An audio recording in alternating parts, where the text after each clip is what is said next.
Bonjour tout le monde. Aujourd'hui nous allons pour la troisième fois parler du bouturage du lierre. Pourquoi? Parce que ce matin, en rentrant de ma séance de jogging, j'ai cueilli une branche de lierre, une troisième espèce, car j'en ai déjà planté deux. Et donc, nous allons bouturer cette troisième espèce de lierre. Je vais vous montrer de quoi il s'agit. Alors déjà, je vais réussir à poser mon truc. Est-ce que ça fait quelque chose? Bon.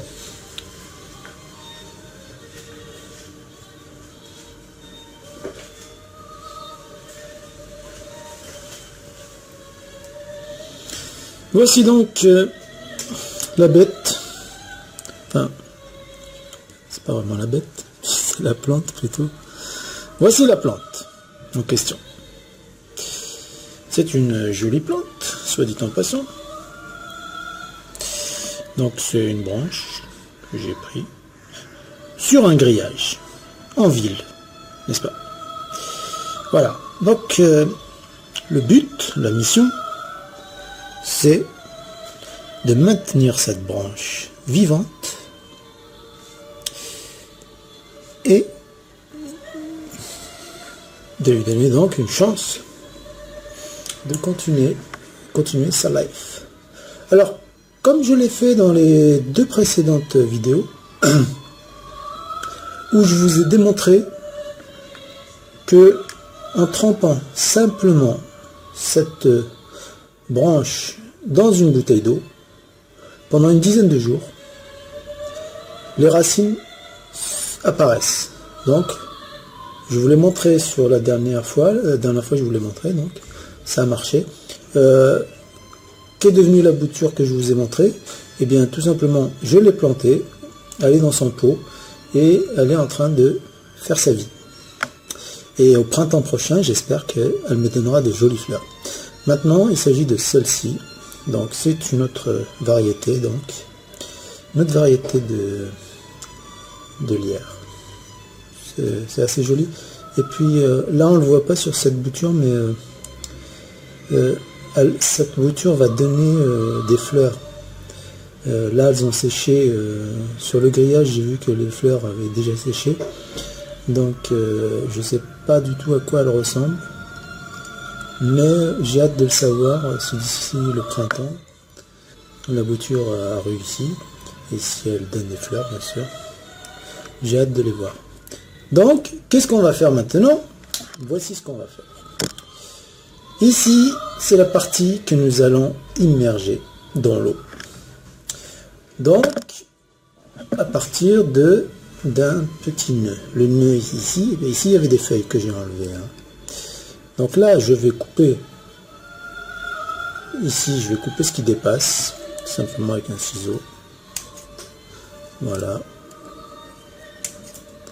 Voilà. Et puis là, je vais couper juste en dessous du nœud. Hop. Voilà. Donc, je laisse un tout petit bout comme ça. Je laisse le nœud, surtout, je ne touche pas au nœud.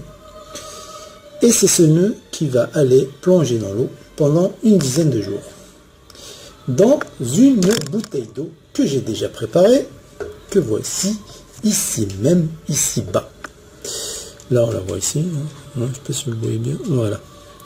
Donc, trempage, bouteille d'eau remplie aux 2/3, voilà, remplie aux 2/3, parce que en fait, il ne faut pas que le nœud touche le fond de la bouteille. Pourquoi? Tout simplement pour faciliter aux futures racines, pour leur faciliter la tâche, afin qu'elles puissent apparaître et se suspendre dans l'eau. Parce que si la bouture touche le fond, les racines peut-être seront gênées par le fond et peut-être qu'elles sortiront moins vite. Voilà, donc cette bouteille-là, elle va aller tranquillou sur mon balcon et elle va attendre là-bas gentiment pendant une dizaine de jours. Le temps de faire le temps que les racines fassent leur apparition. Et une fois que ceci sera fait, eh bien, plantage dans un pot et vogue la galère. Voilà.